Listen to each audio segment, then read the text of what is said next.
జై శ్రీమన్నారాయణ. ఈ కలియుగంలో ప్రజలు ఏకాదశి వ్రతాన్ని ఎందుకు పాటించాలి, దాని యొక్క ప్రాముఖ్యత ఏమిటి అనే అద్భుతమైన విషయాన్ని తెలుసుకోబోతున్నాం.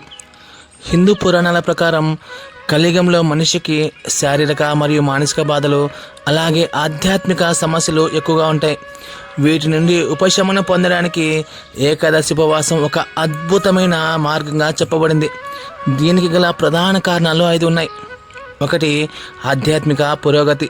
ఈ కలియుగంలో మనం తెలుసో తెలియకో అనేక పాపాలు చేసి ఉంటాం. దాని ప్రభావం మనపై ఎక్కువగా ఉంటుంది. ఈ ఏకాదశి రోజున ఉపవాసం ఉండి విష్ణుమూర్తిని పూజించడం వల్ల పాపాలన్నీ తొలగిపోతాయని శాస్త్రాలు చెబుతున్నాయి. 2, భగవంతుని యొక్క అనుగ్రహం. అన్ని తిథులలో ఏకాదశి తిథి అంటే శ్రీ మహావిష్ణువుకు ఎంతో ఇష్టం.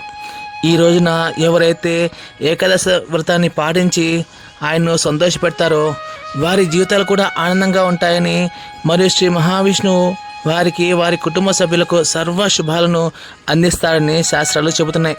3, మానసిక ప్రశాంతత.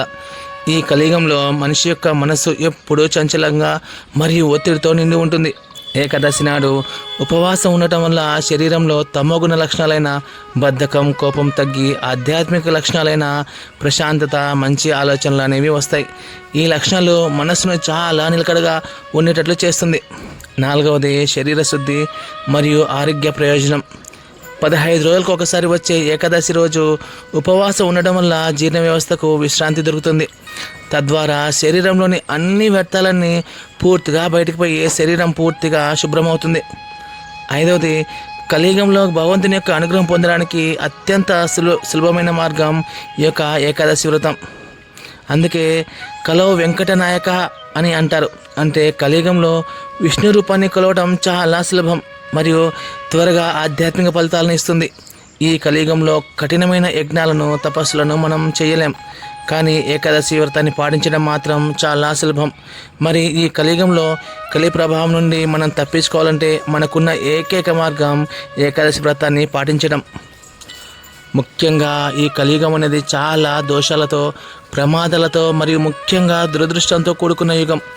ఈ యుగంలో మనం ఆనందంగా జీవించాలంటే ఈ జగత్తుకే నాథుడైన ఆ యొక్క శ్రీహరికి ఇష్టమైన ఏకాదశి వ్రతాన్ని పాటిస్తే మన పాపాలన్నీ తొలగిపోయి శ్రీహరి మనకు సర్వ శుభాలను ప్రసాదిస్తాడు. ఇన్ని శుభ ఫలితాలను ఇచ్చే ఏకాదశి వ్రతాన్ని మీరు కూడా ఖచ్చితంగా పాటించండి.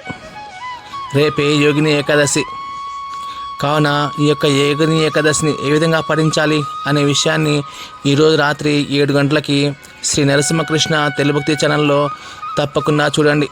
ధన్యవాదాలు.